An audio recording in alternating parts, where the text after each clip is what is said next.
एक आवय आपल्या ल्हान भुरग्याक रावताली.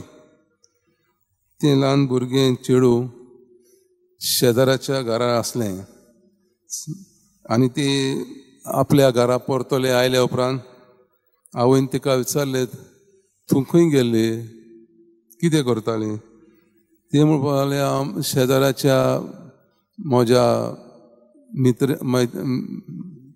मैत्रिणीच्या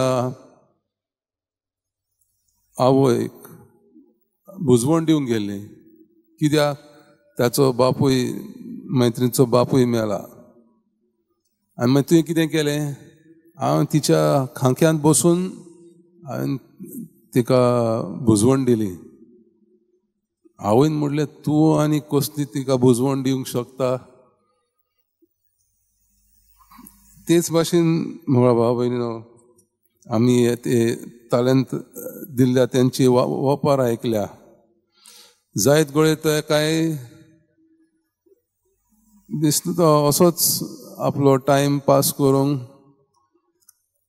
जाय आसलो आनी तेणें कांयच करूंक ना, तो टॅलंट व्हरोन पुरलो.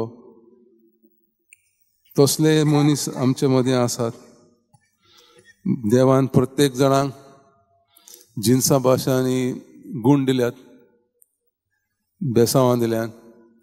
थोड्यांक ती सगळीं आपल्या हातान भरून घेवंक आस आसा आनी उपरांत आनी घेवंक जायना. दुसरीं एकामेकाक पावतात, दुसऱ्यांक गरजेवंतांक आपली भेट, आपली देणी, आपली बेसांवां दितात आनी तितले पावटी तांची दुपट वाडटात. आनी दुसरीं आहात कुसकेपणां करतात, शेजाऱ्यांक पळयनात, आपलेच कुसकें जिवीत जिवंक सोदतात आनी तांकां कुशालकाय ना, शांती ना. सो देव म्हणटा, क्रिस्तांव म्हणजे सोडवणदार. आपल्या जिविताचो खर्च करून दुसऱ्याक आमी पावताव, दुसऱ्याक आमी साळवार करताव. इतले पावटी आमकां सासणीक जिविताची भासावणी देव दिता.